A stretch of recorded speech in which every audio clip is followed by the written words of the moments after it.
अहिल्या को क्या श्राप मिला था और क्यों?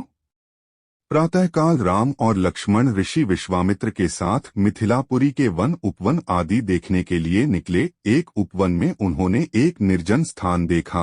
राम बोले, गुरुदेव, यह स्थान देखने में तो आश्रम जैसा दिखाई देता है, किंतु क्या कारण है कि यहाँ कोई ऋषि या मुनि दृष्टिगोचर नहीं हो रहे हैं?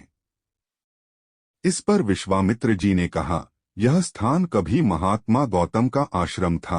वे अपनी पत्नी अहिल्या के साथ यहाँ रहकर तपस्या करते थे। एक दिन गौतम ऋषि की अनुपस्थिति में इंद्र ने गौतम के वेश में आकर अहिल्या से प्रणयाचना की। यद्यपि अहिल्या ने इंद्र को पहचान लिया था, तो भी यह सोचकर कि मैं इतनी सौंदर्यशाली हूँ कि देवराज इंद्र स्वयं मुझसे प्रणयाचना कर रहे हैं, अपनी स्वीकृति दे दी। जब इंद्र अपने लोक लौट रहे थे, तभी अपने आश्रम को वापस आते हुए गौतम ऋषि की दृष्टि इंद्र पर पड़ी। उस समय इंद्र उन्हीं का वेश धारण किए हुए था। तत्काल वे सब कुछ समझ गए और उन्होंने इंद्र को शाप दे दिया।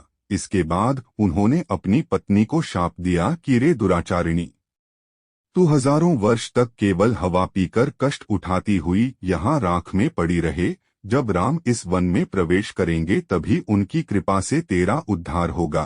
तभी तू अपना पूर्व शरीर धारण करके मेरे पास आ सकेगी। यह कहकर गौतम ऋषि इस आश्रम को छोड़कर हिमालय पर जाकर तपस्या करने चले गए। आठ हे राम, अब तुम आश्रम के अंदर जाकर अहिल्या का उद्धार करो। विश्वामित्र जी की आज्ञा पाकर वे दोनों भाई आश्रम के भीतर प्रविष्ट हुए। वहां तपस्यारत अहिल्या कहीं दिखाई नहीं दे रही थी, केवल उसका तेज संपूर्ण वातावरण में व्याप्त हो रहा था। जब अहिल्या की दृष्टि राम पर पड़ी तो उनके पवित्र दर्शन पाकर वह एक बार फिर सुंदर नारी के रूप में दिखाई देने लगी।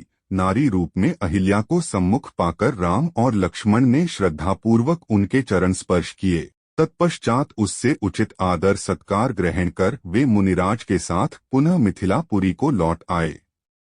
ऐसी ही मजेदार वीडियो देखने के लिए हमारे चैनल को सब्सक्राइब करें।